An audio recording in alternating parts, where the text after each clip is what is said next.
Hello, my name is David. Welcome to the Common Sense Student. Please go ahead and like this video and also feel free to leave a comment. And if you're not already a Common Sense student, please consider becoming one by subscribing to our channel. Today I'm going to be discussing Mike Tyson the boxer versus Mike Tyson the student. My discussion will be about a man who's facing and conquering his biggest and baddest opponent, himself, and how he has used his past failures and mistakes to now find new successes. Michael Gerard Tyson was born on June 30th, 1966 in Fort Greene, Brooklyn, New York. In his prime, he was a beast, the epitome of unbridled raw aggression, feisty, arrogant, and in desperate need of permanent anger management therapy. A megalomaniac with low self-esteem, he now says. But since he has retired from boxing, he has renewed his image. He is now a businessman, an entrepreneur, an actor, an author, and a motivational speaker, just to name a few. He has rebuilt his life from financial and emotional bankruptcy and is now in pursuit of that long-lost peace he has longed for. I'm going to give you some highlights about his childhood and his career, and then I'm going to tell you some of his present accomplishments. And then finally, my common sense thoughts, our analysis. Let's get ready to rumble. So round number one, Mike Tyson's childhood. Mike Tyson had a rough childhood. His mother, Lorna Smith Tyson, was left alone by Jimmy Kirkpatrick, the man who Mike Tyson knew to be his father, to raise Mike Tyson and his two older siblings by herself. Mike Tyson grew up in and around crime-ridden areas, and it was only a matter of time before he became involved in criminal activity.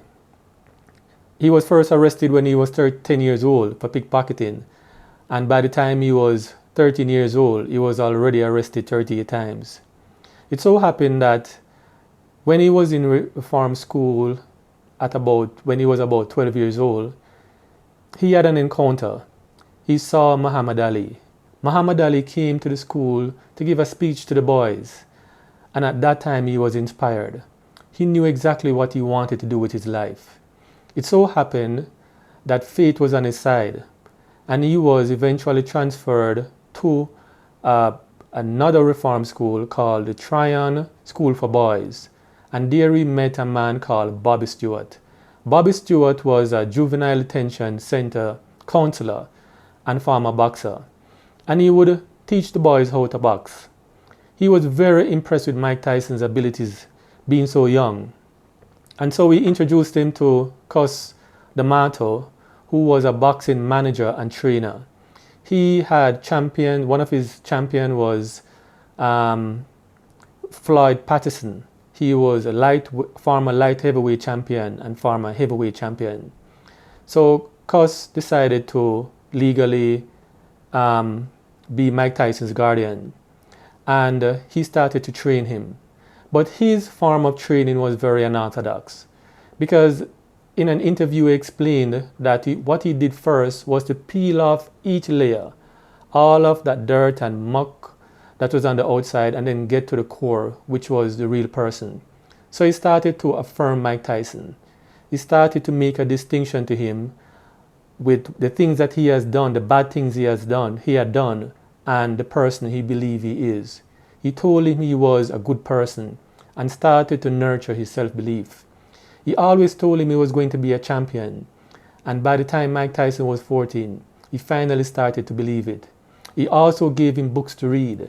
He read about Panama Brown and Jack Dempsey, and he started to have successes eventually. In 1981 and 1982, he won the National Junior Olympics. He won gold in the heavyweight division. And in 1984, he won the Golden Gloves. He won gold in the Golden Gloves that was held in New York in 1984. So let's move on to round number two. Round number two, Mike Tyson's boxing career. Mike Tyson was short for a heavyweight. He was only 5'10", but he made up for his height with explosive punching power, perfect timing and coordination, and tremendous hand speed. And he had a peekaboo defensive technique that was taught to him by Customado, his mentor. He debuted as a professional boxer at the age of 18 in March of 1985, and he had 15 fights for that year. Unfortunately though, his mentor Customado died November of 1985. Mike Tyson, however, in his first 28 fights, had won 26 by knockouts, 16 of which came in the first round. He became known as Iron Mike. He won his first heavyweight boxing championship at the age of 20 by defeating Trevor Berbick for the WBC championship in November of 1986. And by June of 1988, he was declared the undisputed heavyweight champion of the world when he unified all the three major heavyweight championship belts, the WBA, the WBC, and the IBF. He lost in a shocking defeat, however, to Buster Douglas in February of 1990. And his career started to take a downward spiral, when he was imprisoned for just under 3 years. He was released in 1995 and quickly regained two of his titles, the WBA and the WBC heavyweight championship, becoming one of the few men in history to have ever lost their heavyweight championship and then regained it. He joined the list of men, which includes Muhammad Ali, Evander Holyfield, George Foreman, and Floyd Patterson. In 1996, he was, however, stripped of his WBC belt, but he went on to fight Evander Holyfield in a heavyweight match for putting up his WBA title, which he lost. And in June of 1997, in a rematch to Evander Holyfield, he did something that has marred his boxing career. He beat Evander Holyfield on both ears and was disqualified in the third round. His boxing license was revoked by the Nevada Athletic Commission and he was fined $3 million. He, however, regained his boxing license in October of 1998, but this was the final leg of his career. His last major fight was to Lennox Lewis in June of 2002, which he lost in the 8th round. He had a 20-year career which lasted from 1985 to 2002, where he had 58 fights. He had 50 wins, 44 coming by knockout, 6 losses, and 2 no contests.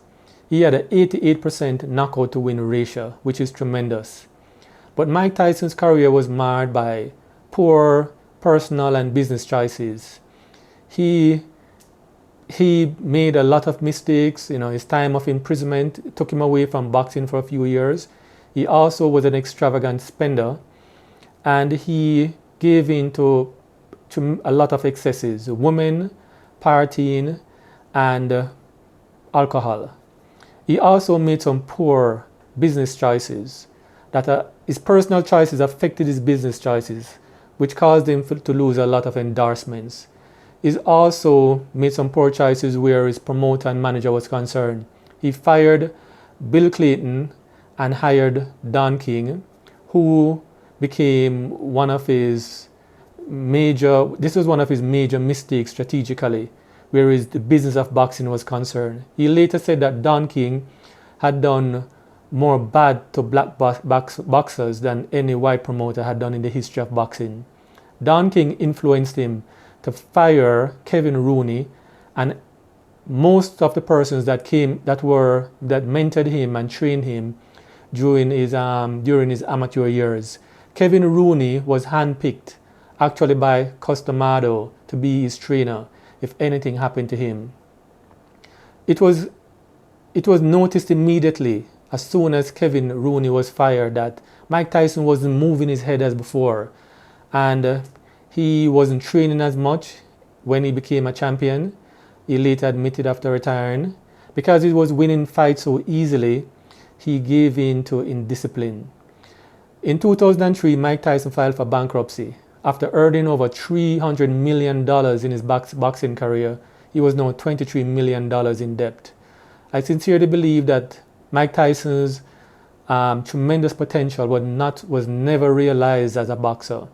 And we can only imagine what he could have been if he maintained focus and discipline and never gave in to self-sabotage.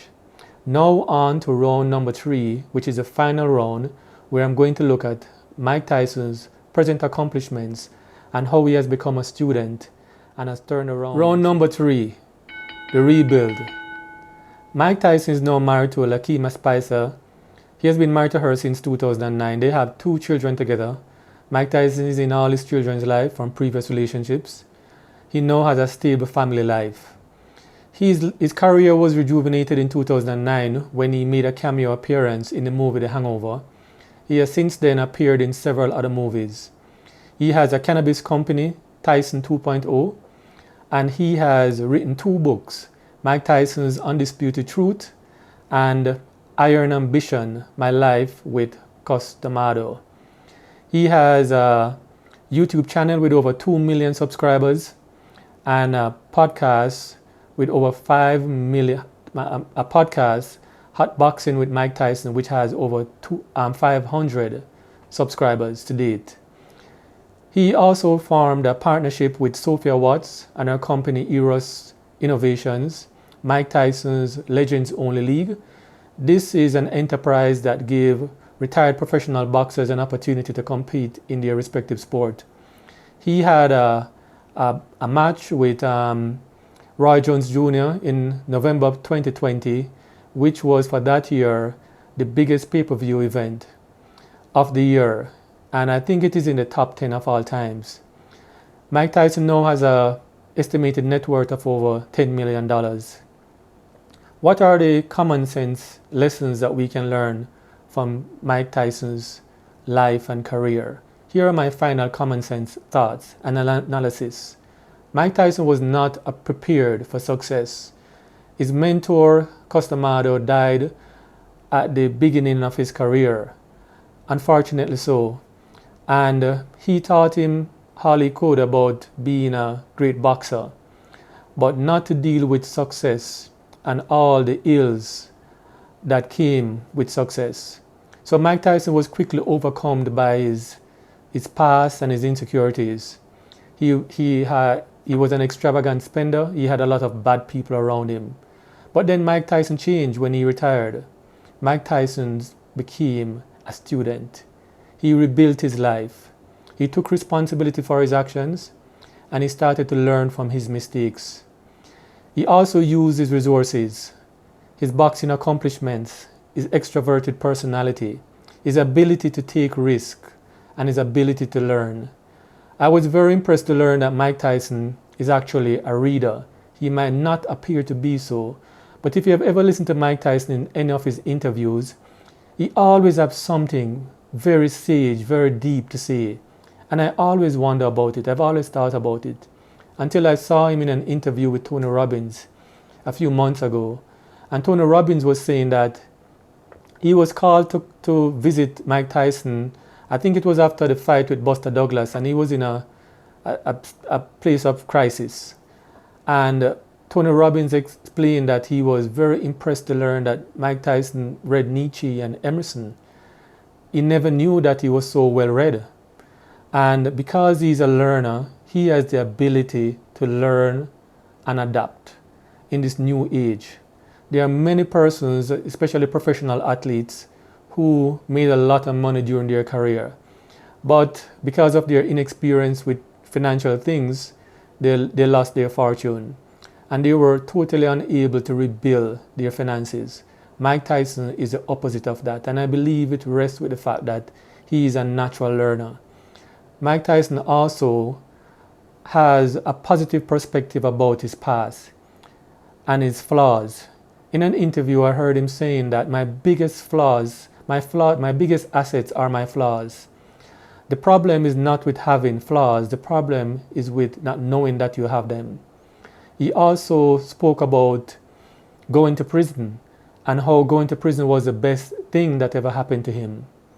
And I believe having those positive perspectives can help you to forgive yourself and to move on and to learn and grow and have new experiences. We must study Mike Tyson's failures and learn from his successes. He said also in an interview, which I think was very beautiful, he said, "I've been overpaid by life, and therefore the end of my life I'll have to write a check. Ladies and gentlemen, I hope you have enjoyed my video for today and you have learned something from it. I've certainly learned not only a lot about Mike Tyson, but also a lot about myself. And as usual, I implore you to learn it, become it, and share it. See you in my next video. Have a nice day.